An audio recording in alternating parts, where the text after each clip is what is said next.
Muito bem, então a gente vai agora finalizar essa parte do Hegel, que falta mais duas coisinhas, três só, e a gente já passa então para o nosso próximo filósofo da nossa tarde, que vai ser o Søren Kierkegaard. A Vicky tem uma questão aqui, ó. O espírito absoluto. Sim, Vicky, é meio complicadinho mesmo de entender, tá, querida? Então, assim, ó, deixa eu colocar aqui no slide para que a gente consiga entender melhor. Eu, agora que a gente estava no intervalo, eu estava pensando justamente nisso, que eu podia ter explicado de uma maneira mais fácil. Deixa eu ficar vendo aqui vocês. Nós temos três níveis de consciência, segundo Hegel, tá? Que ele diz, né, três níveis de espírito: o subjetivo, o objetivo e o absoluto. O espírito subjetivo é a consciência de mim, tá? A consciência própria. E lembrando sempre, gente, que esses três níveis eles estão em constante mudança, em constante progressão, tá? E expansão. Aí, depois que a gente passa, né, do espírito individual, que é a nossa primeira forma de consciência, a gente vai para a consciência do coletivo, tá? E essa consciência do coletivo, ela também está expandindo, está expandindo. Só que o Hegel, ele vai ainda dizer que tem um outro nível, que é um nível mais profundo e mais expansivo ainda de consciência, que é o espírito absoluto. E aí, o que é essa consciência do absoluto? É você entender que existe o Geist, tá? Que é aquela consciência da realidade. Então, assim, a gente pode utilizar, vou tentar dar um exemplo, ó. Eu vou usar os meus dois primeiros espíritos aqui, meus dois primeiros níveis, tá? Para tentar explicar como seria a utilização ou a chegada ou a conquista desse terceiro nível. Então, você tem conhecimento de si próprio, né? Vamos lá, vamos imaginar que você está numa festa, né? E aí você foi com uma determinada roupa, porque você se sente bem e tal, e você entra nessa festa, tá tocando, né, uma música que você não curte muito, e tem uma galera que você não curte e tal, e você pega e você vai ficar sozinha, né? Você vai dar um tempo sozinha lá num canto, né, longe de tanto barulho e longe daquela gente chata. Por que você está fazendo isso? Porque você tem consciência de si e você tem consciência do outro, tá? O que seria a chegada no espírito do absoluto, na autoconsciência? É você entender que isso está acontecendo por um motivo maior, tá? Que isso vai acontecer e tem que ser assim. Então você não vai ficar chateada nem consigo mesma, não vai ficar chateado com os outros, tá? Por quê? Porque você entende que esta situação é algo que faz parte de uma coisa maior, tá? Essa realidade ali ela foi determinada porque ela tinha que ser assim, e independente daquilo que você faça, ela vai ser dessa forma e pronto. Então não adianta você, por exemplo, entrar em desespero e angústia. Estou falando de desespero e angústia, que a gente vai ver isso daqui a pouco, tá? Então você tem a consciência do absoluto, tá? Isso é autoconsciência, certo? Acho que conseguiu entender? Então, assim, ó, todas as coisas existem, elas existem por um motivo. E por isso, segundo o Hegel, ela é racional, tá? Ó, o real é racional e o racional é real. Essa é uma das frases lindas do Hegel, tá? Então, o que isso significa, gente? Significa que qualquer atitude, né? A gente está vivendo aqui um momento político no Brasil em que tem certas notícias que você escuta ou você lê e você pensa, não, não pode ser. Tá? É impossível que uma pessoa racional esteja fazendo isso. A pessoa que está fazendo pode mesmo não ser racional, tá? Só que o fato acontecido, ele é um fato racional. Por quê? Porque é um fato determinado pelo Geist, que é essa consciência da realidade, esse espírito do universo, tá? E é esse espírito do universo que faz com que as coisas sejam do jeito que são, na realidade, tá? E aí, se for assim, né, o Geist está muito cruel com a gente, vocês não acham? E aí, gente, olhando por essa perspectiva, né, por esta ótica, todas as coisas e os fenômenos e os fatos e as tragédias que aconteceram são coisas racionais. E aí a gente pode radicalizar aqui e dizer, né, que o Holocausto foi uma coisa racional, porque ele serviu nessa estrutura, por favor, tá, gente? Nessa estrutura de pensamento hegeliana, o Holocausto ele foi uma coisa racional. Por quê? Porque depois dele a gente vai ter uma série de mudanças na perspectiva do preconceito, por exemplo. Tá? Então, assim, queimar as bruxas lá na Idade Média foi uma coisa racional, tá? Porque com aquilo a humanidade evoluiu, a humanidade aprendeu que é, essas coisas são ruins, não é legal ficar queimando as pessoas. Tá? Para quem que foi ruim isso? Para a pessoa que foi queimada, né? Obviamente, mas, segundo o Hegel, ela fazia parte desse plano maior. Tá? Então, por isso que eu falei antes, no começo da aula, da questão da metafísica. Né? O Hegel ele vai trazer a metafísica para o mundo racional. Tá? Então, a gente pode entender sim por quê? Porque ela está associada à razão. E aí aqui, ó, é uma frase, eu não encontrei o autor, mas é um estudioso, um crítico bastante importante do Hegel, tá? Que inclusive é citado na biografia dele, né? Olhem só, opa, é aqui que eu quero mexer. A ideia de que tudo quanto é real é racional levou-o a esta definição. A história é o desenvolvimento do espírito universal no tempo. E o que é o espírito universal, gente? É o Geist, tá? É o espírito absoluto. O Estado representa essa ideia. Estado aqui é o Estado, a estrutura do Estado, tá? A gente já vai ver isso. É a substância de que os cidadãos são o acidente. É ele quem confere os direitos aos indivíduos, não por eles, mas para chegar mais seguramente à realização da sua ideia, a ideia do Estado, a ideia do espírito. As lutas entre os povos são outros tantos caminhos para a realização da ideia.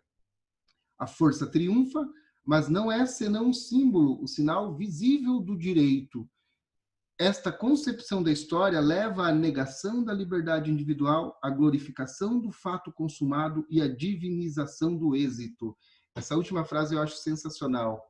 Tá? Essa ideia, essa concepção de história leva à negação da liberdade individual, à glorificação do fato consumado e à divinização do êxito. É exatamente aquilo que eu estava falando, né, ali sobre o Holocausto. Então, o Holocausto ele existiu, ele teve que existir nessa concepção hegeliana. Foi necessário que ele existisse. As tragédias, né? Vamos chegar aqui, a pandemia ela é necessária que ela exista, segundo Hegel. Por quê? Porque ela faz parte dessa contradição, desse processo dialético de expansão da consciência e de como é que eu posso dizer? E de evolução, por que não, né? De evolução da sociedade. Vi que você está aí, entendeu agora, querida? Dá um retorno para mim aí, por favor. Deixa eu pausar aqui para ouvir o Vicky. Agora, tem mais uma ideia apenas do Hegel para a gente estudar, que é sobre a filosofia política, né? Como eu falei para vocês, o Hegel ele constrói um sistema filosófico e esse sistema ele é extremamente abrangente. No caso da filosofia política, gente, o Hegel ele vai lançar, eita, faltou acento aqui, ele vai lançar duas ideias importantes, tá? A primeira ideia é a ideia que ele cria do indivíduo social, tá? Se o indivíduo é social, então ele é coletivo. Ele não é individual. E essa ideia do indivíduo social vai ser uma grande crítica ao liberalismo que está sendo construído, né, enquanto doutrina no campo econômico, tá? Você tem então o liberalismo político, que é lá do Locke, lá de trás, né? E final do século XVII, início do século XVII para o XVIII, isso mesmo, é o liberalismo econômico, não, 18 para o 19, perdão. Não, era isso mesmo, 1780 que nasce o Adam Smith, né? Então, o que prega o liberalismo, gente? Principalmente o liberalismo econômico. Ele prega o individualismo. E o Hegel vai dizer que isso não existe, tá? Que não tem como. Então, de certa maneira, no campo da filosofia política, ele é um crítico do liberalismo. E ele vai criticar também o contratualismo, tá? Porque ele vai dizer o seguinte, ele está falando, né, do Hobbes, do Locke, principalmente, tá? Ele se aproxima, de certa maneira, aqui do Rousseau, tá? Porque ele vai dizer que como que pode existir um contrato que coloque o homem de um estado selvagem para um estado de sociedade civil, né? Não tem como. Por quê? Porque o contrato ele é um elemento do direito. E o direito ele só passa a existir depois da existência da sociedade. Tá? Então, acho que é fácil de entender, né? O contrato, né? O contrato social, ele é um documento, digamos assim, ele é um documento firmado. E ele é firmado no âmbito do campo do direito. E para existir o direito, para existir a lei, é necessária que exista a sociedade. Tá? Porque como que vai existir a lei sem a existência da sociedade? Então, essa ideia dos contratualistas ali, de que a sociedade ela surge a partir de um contrato entre os homens, é uma coisa que não se sustenta, na opinião do Hegel, né? Aí ele vai falar também da concepção de Estado. Tá? Ele vai dizer que a concepção de Estado ela nasce das, das contradições, tá? Que não são resolvidas nem no âmbito da família, nem no âmbito da sociedade civil. Tá? Por quê? Porque a gente tem, né, o nosso caminho natural, né, enquanto seres vivos, né, seres humanos, você vai primeiro fazer parte de uma família, depois você vai construir uma família. E dentro desses momentos, você tem conflitos ali internos. Esses conflitos internos, eles podem ser resolvidos internamente. Só que existem várias famílias no mundo, né, na realidade. A realidade é formada de várias famílias. E também existem conflitos entre essas famílias. E aí é formada a sociedade civil, tá, que vai ser responsável por tentar administrar esses conflitos. Só que a própria sociedade civil ela não é capaz de administrar esses conflitos. Por quê? Porque pelo processo dialético, né, de contradição, esses conflitos eles tendem a ficar cada vez mais complexos. E aí o que se cria? Se cria o Estado, tá? Aqui, ó, se a gente fizer uma analogia, você tem o espírito subjetivo, o espírito objetivo e o espírito absoluto, tá? Por isso que ele fala tanto em Estado aqui, ó, o Estado representa a ideia, é a substância de que os cidadãos são um acidente, tá? O Estado é o Geist dentro de uma sociedade também, tá? E aí o Estado é obviamente aquele ser, né? É, artificial, tá? Não vamos confundir com o governo. Acho que a Vicky voltou. Tá bom então, querida. Eu acho que essa segunda explicação ficou mais simples, tá? Eu vi que você teve problema ali com a conexão. Depois tu volta lá para você ver que você vai entender. Beleza? Eu vou agora passar, gente, para o Kierkegaard, tá bom? E se a gente acabar, ele é bem curtinho, se a gente acabar e sobrar tempo aqui, eu volto para explicar de novo, tá, Vicky? Deixa eu compartilhar. O Kierkegaard, pessoal, é considerado o pai do existencialismo. Eita, o que eu fiz? Só para vocês terem uma ideia, olhem aqui, ó, eu tenho 4 slides dele, ó, e o primeiro é a capa ainda, tá? Por quê? Porque é bastante simples, tá? A gente falar do Søren Kierkegaard. Ele é um dinamarquês, né? Ele nasce em Copenhague, tá? Em 1813, e ele vive bem pouco tempo, ó. Ele morre em 1855. Isso aqui dá quantos anos, gente? Se fosse 10, ele teria 45, 43 anos, é isso? Eu sou péssimo em fazer conta, mas tá. Ele morre, ele vive pouco. O pai dele, tá, era um viúvo e sem filhos. E aí ele vai, esse pai, né, ele casa com a governanta da família. E com essa governanta, ele vai ter mais 7 filhos. E o Kierkegaard é o mais novo, tá? Ele é o caçula ali, filho da governanta, e o pai dele já tinha outros filhos com a primeira mulher. E aí, gente, na época em que ele nasce, o pai dele tinha 56 anos e uma pessoa de 56, a mãe 45, né? E um casal com esta idade, nesse momento da história, ter filhos era algo bastante inusitado. E aí, o Kierkegaard, né, ele mesmo vai dizer que ele era um filho da velhice. Ele é um filósofo considerado o precursor da filosofia existencial, tá? E essa filosofia existencial combatia, né, filosofia especulativa, discutia propósitos, causas e consequências das ações humanas no âmbito da realidade do indivíduo. Agora deixa eu voltar aqui para vocês. O Kierkegaard, gente, ele nasce ali, né? Então ele tem já uma infância diferente, tá? Porque os irmãos são todos muito mais velhos, e o pai e a mãe já são pessoas velhas, né? Para a época, século XIX, você está com 56, 45 anos, estava ali já na bola da vez, né? E ele vai ser, desde muito cedo, colocado num colégio interno, né? Um colégio protestante, tá? Onde ele vai ser educado por esses religiosos. Então, a religião, gente, ela tem um aspecto extremamente importante na filosofia e também na vida do Kierkegaard, tá? Por quê?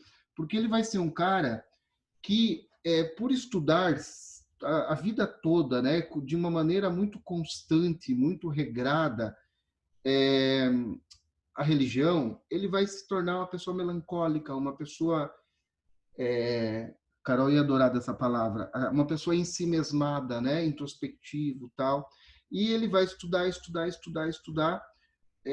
porque ele quer ser pastor, e ele consegue ser ordenado, né, pastor. Só que num determinado momento, gente, o Kierkegaard conhece uma moça, tá? E ele se apaixona por ela e eles ficam noivos. Só que ele vive aquele romance do século XIX, né, gente? Que é uma coisa platônica, é uma coisa por cartas, né? É, não tenho informações se eles chegaram a fisicamente namorar, tá? E eu não estou falando nem de relações sexuais, tá, gente? Estou falando de fisicamente mesmo, ter contato, né? Algumas vezes, tal. E ele fica noivo, é, eles são prometidos, né, um para o outro, tal, da forma que acontecia.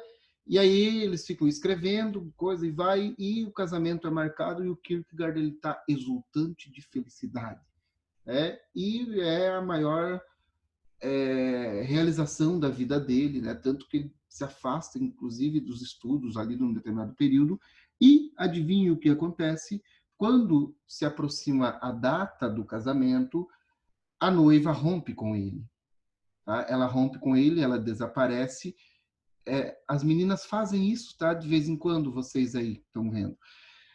E o Kierkegaard, gente, ele vai entrar num estado de melancolia, tá? Num estado de depressão por causa disso, tá? Que ele nunca mais vai se recuperar, tá? E esse estado depressivo de espírito, esse estado de melancolia vai ser fundamental para a construção da filosofia kierkegaardiana.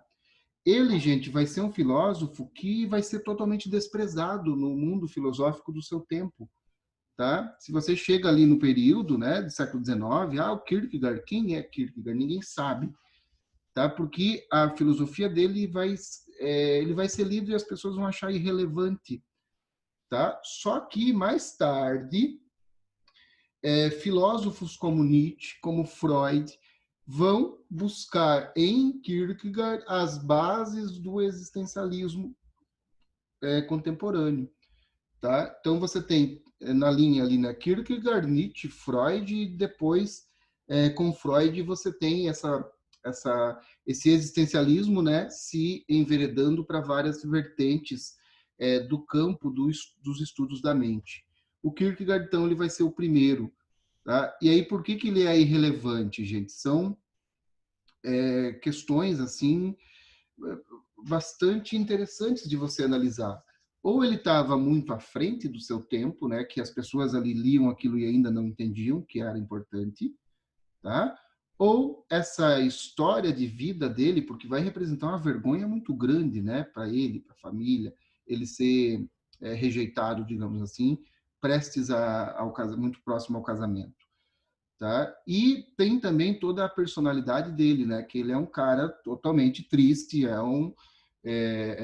que dá dó, assim, dá vontade de chorar só de ver, né? Mais ou menos nesse sentido. Então vamos lá. O Kierkegaard, ele vai num primeiro momento, cadê? Não vou compartilhar, peraí, deixa eu continuar aqui. Num primeiro momento, ele vai ler, né, os filósofos ali do seu tempo, e quem é o grande filósofo do tempo de Kierkegaard? Hegel. E ele vai ler o Hegel, tal, e o Hegel com toda aquela fama, né, ele era o popstar da vez, tal. Só que o Kierkegaard, em vez de se tornar um outro hegeliano, ele vai se tornar um crítico de Hegel, tá? Por quê? Porque ele percebe que o Hegel, ele diz, né, que o Hegel ele fica muito na abstração, ele fica muito lá no Geist, lá em cima, no espírito dos negócios e tal, e o Hegel esquece daquilo que é mais importante, da existência, tá? E essa, essa postura anti-hegeliana, tá? E eu pensei nisso agora até, ó. Essa postura anti-hegeliana, ela pode ser também um outro determinante para que ele não fosse reconhecido como um grande filósofo, né? Ou como um filósofo com uma determinada importância no período, tá? Pode ser isso também. Aí, gente, deixa eu colocar aqui o slide, só para me guiar, para poder explicar certinho para vocês. Tá. Então, aqui, né? A crítica a Hegel, a ideia da abstração, tá? Onde o Hegel, né, ele fica nessa coisa do abstrato, do todo, da não existência do indivíduo, né, da individualidade, perdão, e o Kierkegaard ele vai dizer o seguinte, não, o Hegel esqueceu da existência, ele esquece, e aí olha a questão religiosa, ele esquece do livre-arbítrio, tá? Ele esquece, ou ele não admite, que cada ser humano vive numa realidade singular. Cada indivíduo é uma realidade. E aí, gente, essa postura de crítica a Hegel, ela já mais ou menos determina o caminho que o Kierkegaard vai acabar seguindo, que é o quê? O caminho do individualismo, o caminho do indivíduo. E ele vai ter, ao longo do seu processo de construção filosófica, uma supervalorização do indivíduo. Só que uma supervalorização não no sentido positivo, tá, gente? É justamente o contrário, é no sentido negativo do homem.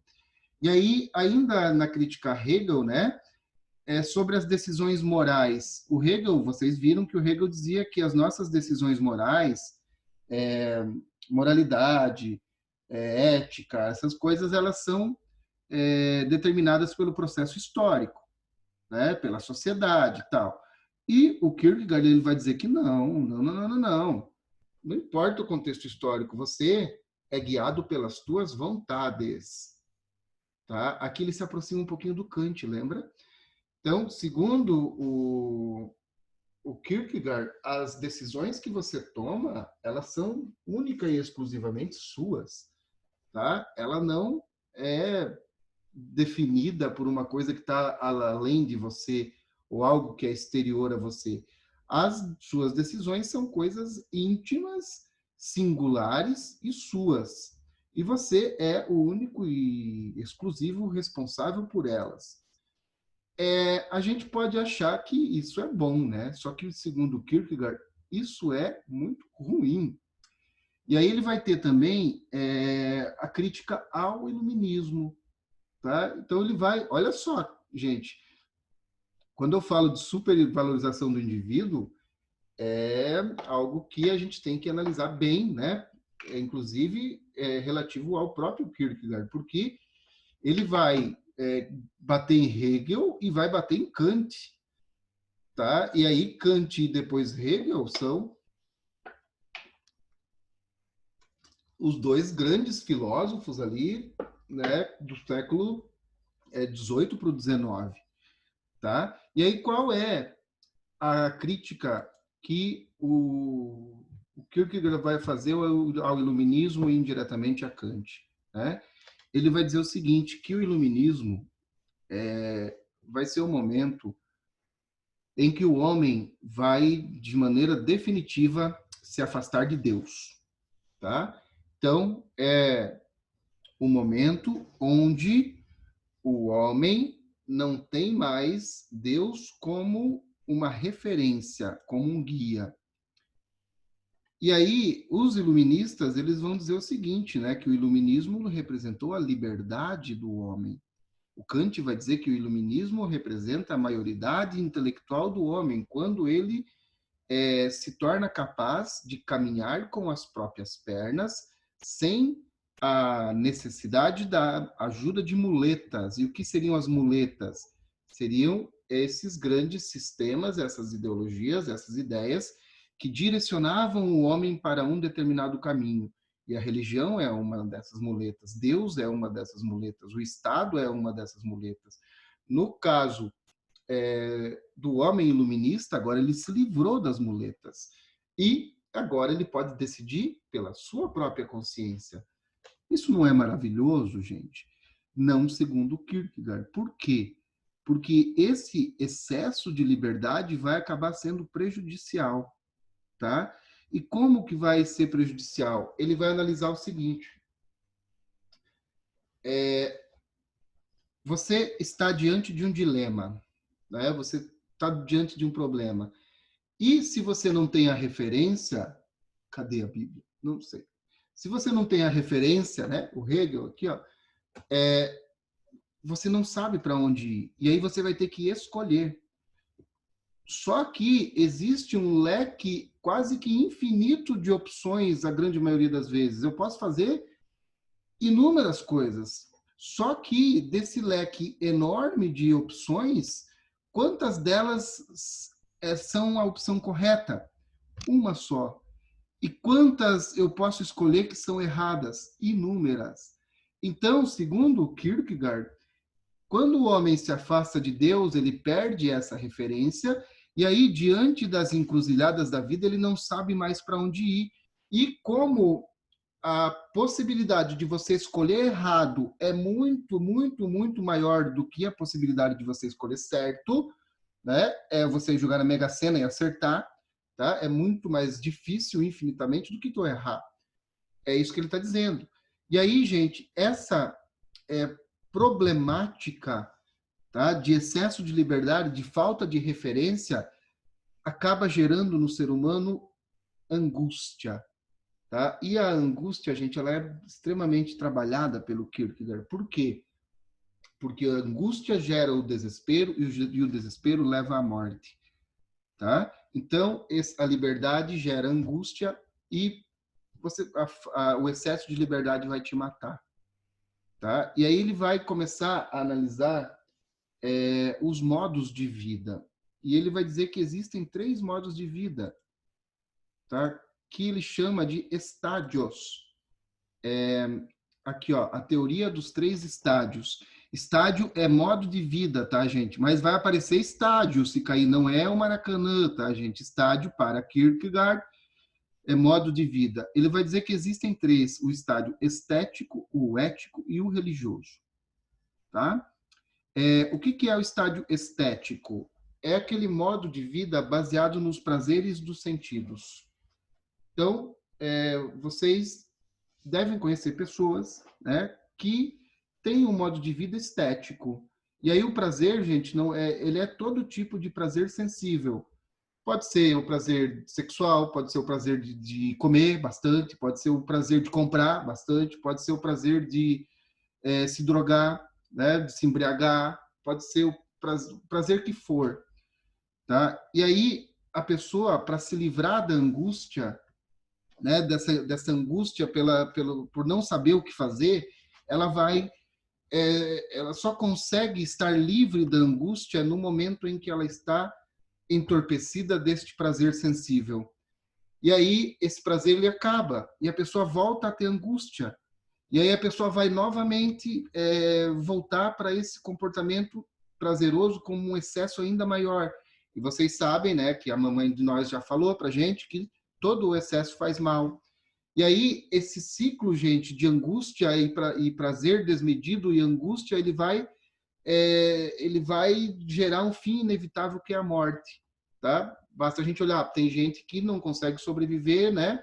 A angústia é tanto que a pessoa usa drogas, e ela vai, até que vai ter uma overdose, vai ter alguma coisa, vai adoecer, vai morrer, tá? Então, essa condição de vida é uma condição que te faz fugir momentaneamente da angústia, mas que inevitavelmente vai te levar à morte. E aí, nesse estado também, nesse estado estético, gente, você tem uma grande característica que é a, não é hipocrisia, a pessoa ela não pensa nos outros, tá? Ela pensa em si mesmo. Esqueci a palavra, daqui a pouco eu lembro. Tá? Então, você tem, nesse momento, uma apatia muito grande em relação ao outro. Tá? A pessoa ela é tão preocupada com si própria que para ela nada mais importa. Tá? E a gente pode observar, né, por exemplo, pessoas que têm, né, problemas com vícios, tá? São pessoas extremamente egoístas, tá? Onde elas se colocam em primeiro lugar e pronto. Um exemplo disso é o Dom Juan. Vocês já ouviram falar da história do Dom Juan, né, gente? Que é o conquistador lá tal. Só que o Dom Juan, ele nunca consegue ficar, né, com apenas uma namorada. Porque depois que ele conquista, o prazer termina. E aí o que ele faz? Ele volta novamente nesse círculo vicioso para ter o prazer da conquista, certo? Aí a gente tem o segundo estádio, que é o estádio ético, que é uma condição de vida movida por princípios morais sociais, tá? Um exemplo desse modo de vida ético é o marido, a esposa, a figura de marido, a figura de esposa, né? O namorado, a namorada, tá?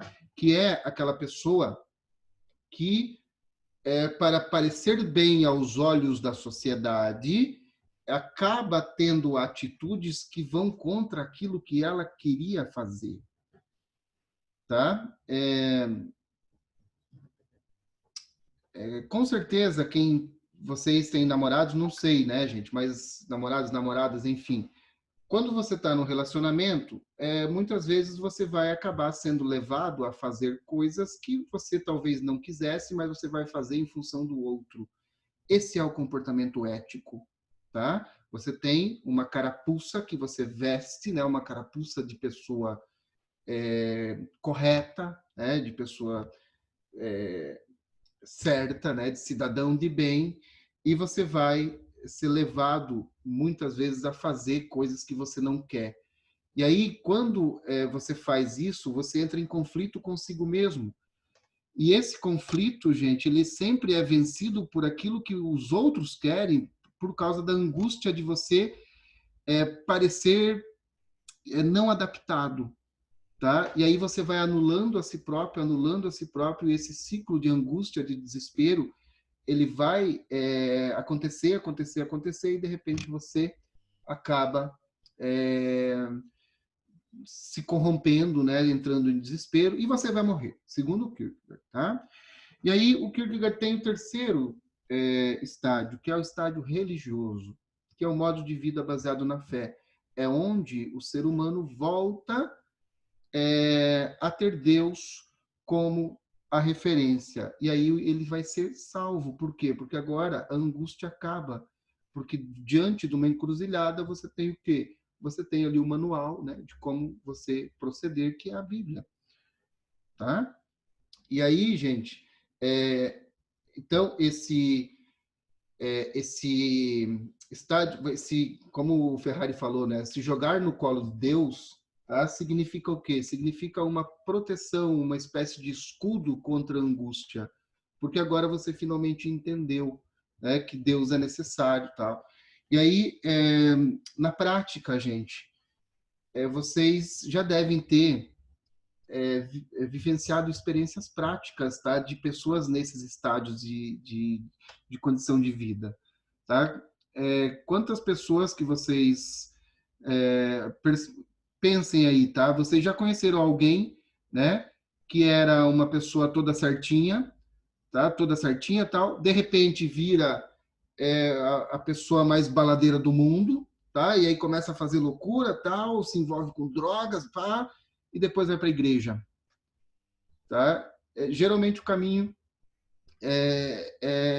vai para a igreja, tal, e fica ali um determinado tempo e depois o ciclo retoma, tá? Então são os estágios de consciência, de condições de vida que o Kierkegaard determina, sendo que o mais para ele, né, obviamente, o mais sublime é o estádio religioso, onde você vai ser de certa maneira protegido da angústia. Beleza, gente? Eu vou pausar aqui a gravação, tá?